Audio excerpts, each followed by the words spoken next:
Bonjour, je veux nous encourager aujourd'hui à ne jamais désespérer. Avez-vous remarqué que deux noms correspondent au verbe espérer?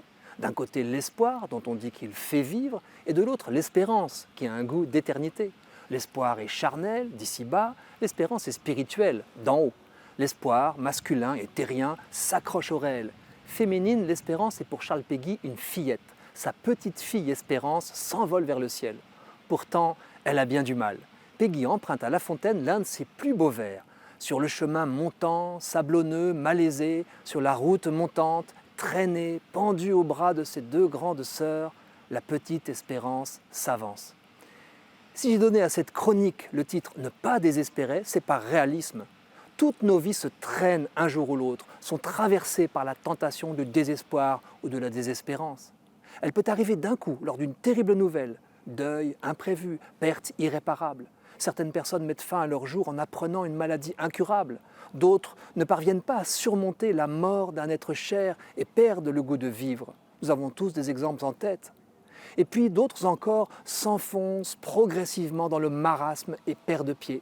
L'accumulation des problèmes, travail, endettement, solitude, vieillissement finit par les désespérer. Et la désespérance est contagieuse. Un éleveur de bovins qui a installé sa clôture dans une vallée m'a confié que ses deux frères, éleveurs comme lui, avaient mis fin à leur jour à quelques mois d'intervalle sans que personne n'ait rien vu venir. Mystère de l'âme humaine. L'isolement, l'épuisement, le manque de reconnaissance et les soucis matériels peuvent donner l'impression d'un point de non-retour. Le désespoir envahit celui qui ne voit plus le bout du tunnel. Écrasé par un présent qui lui est insupportable, il ne croit plus au printemps après l'hiver. Alors action. Tout l'enjeu est de ne pas laisser nos soucis entrer en résonance jusqu'à prendre toute la place. La solution est paradoxale. D'un côté, à chaque jour suffit sa peine, nous l'avons déjà dit. Ne portons pas aujourd'hui la peine de demain, elle serait trop lourde pour nos épaules. Mais d'un autre côté, après la pluie, le beau temps, ne nous laissons pas écraser par le présent. Faisons confiance au temps qui fait bien les choses. C'est très vrai pour le deuil.